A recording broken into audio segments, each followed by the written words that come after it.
भेलाइमा यहाँ एकजना काकाले चाहिँ हेल्का बुन्दै हुनुहुन्छ। काका नमस्कार। नमस्कार। के छ, आरामै हुनुहुन्छ? हजुर। अनि यो के बुन्दै हुनुहुन्छ? हेल्का होइन? हेल्का। ए अनि यो हेल्का कहिलेदेखि बुन्न थाल्नु भएको? यो भयो 10-11बाट। 10-11बाट। एउटा हेल्का बुन्नलाई कति टाइम लाग्छ?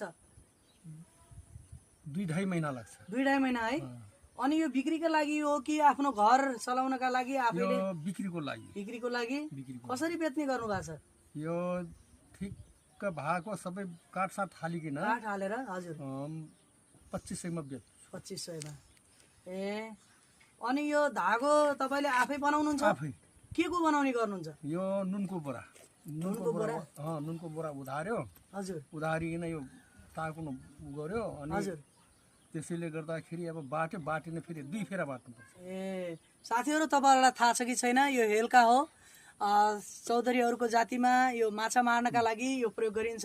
हेल्का जब राउन्ड बनाएर चाहिँ हेल्का यो जुन बीचमा राखिन्छ जाली बुनिएको, अनि त्यसपछिबाट यसरी माटोमा तलबाट पानी उठाएर चाहिँ माथि उठाउँदाखेरि माछाहरू त्यसमा बल्झिएर यसमा पर्ने गर्दछन्।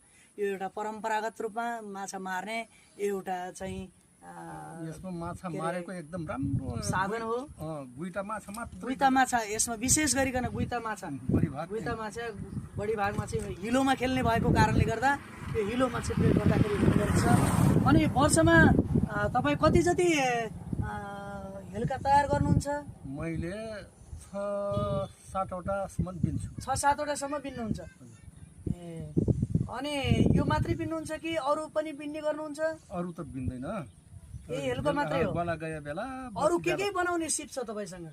मसित अब यही हो। अरू हलो जोत्ने खेती। अनि अरू बुन्ने केही? माछा मार्नका लागि जाल हान्ने पनि गर्छन्।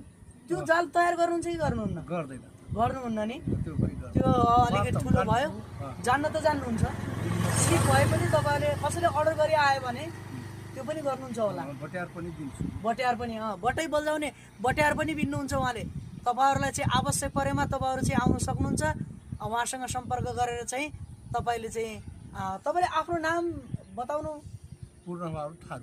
पूर्णबहादुर थारू। र उहाँको सम्पर्क चाहिँ उहाँलाई चाहिँ के भनेपछि चिन्छन् तपाईँलाई चाहिँ? मलाई विशेष गरिकन पूर्णबहादुर चौधरी। गोलौरे साइला हो। उहाँलाई सबभन्दा राम्रो गोलौरे साइलाको घर भनेर भन्नुभयो भने तपाईँहरूले चाहिँ अर्डर गर्न सक्नुहुन्छ। राम्रो चाहिँ हेल्का राम्रो चाहिँ बुनेर दिनुहुन्छ उहाँले।